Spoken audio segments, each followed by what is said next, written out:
We've been a leader in banking for more than 100 years. You'll find us here, at home, on your phone, and everywhere you go. Renaissance Bank. Understanding you. Member FDIC. Equal housing lender.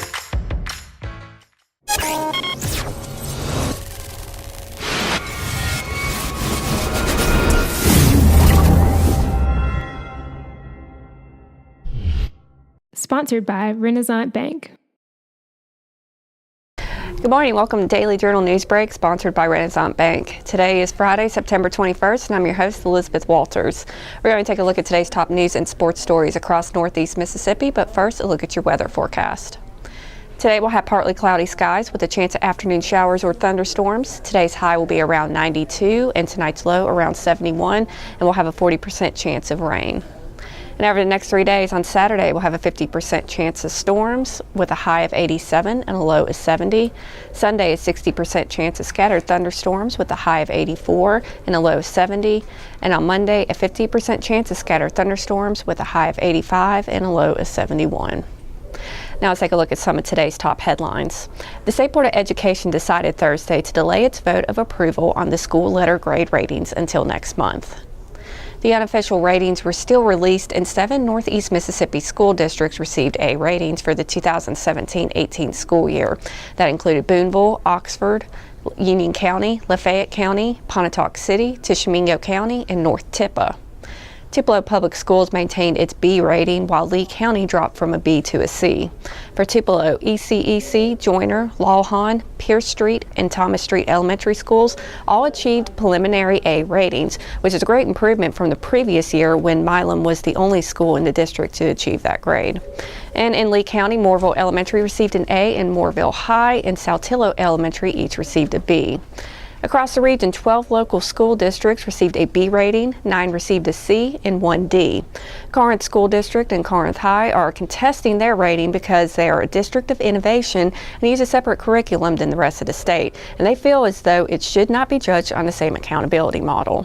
The Board of Education plans to vote next month to approve the ratings once they've had more time to review the results. And 8 Days of Hope is preparing to send the first of 2 rapid response teams to North Carolina following the damage in the wake of Hurricane Florence. The Tupelo-based Volunteer Disaster Relief Ministry will send the first team on Sunday, and they'll spend 4 weeks in one of the hardest hit areas in North Carolina. Then EDOH will move its operation to a new area for another 4 weeks. The organization has led 19 rapid response trips across the U.S. in the last 4 years, but this will be its first 8-week-long effort to aid victims of natural disasters. EDOH President Steve Tiber anticipates 1,000 volunteers will dehumidify, dry, and spray 6,200 homes and within a 32-mile radius of New Bern, North Carolina. This is the organization's second largest rapid response effort, as over 2,000 volunteers spent 7.5 weeks in Houston following Hurricane Harvey last year. And 3 community health center organizations will receive funds for opioid and substance abuse treatments.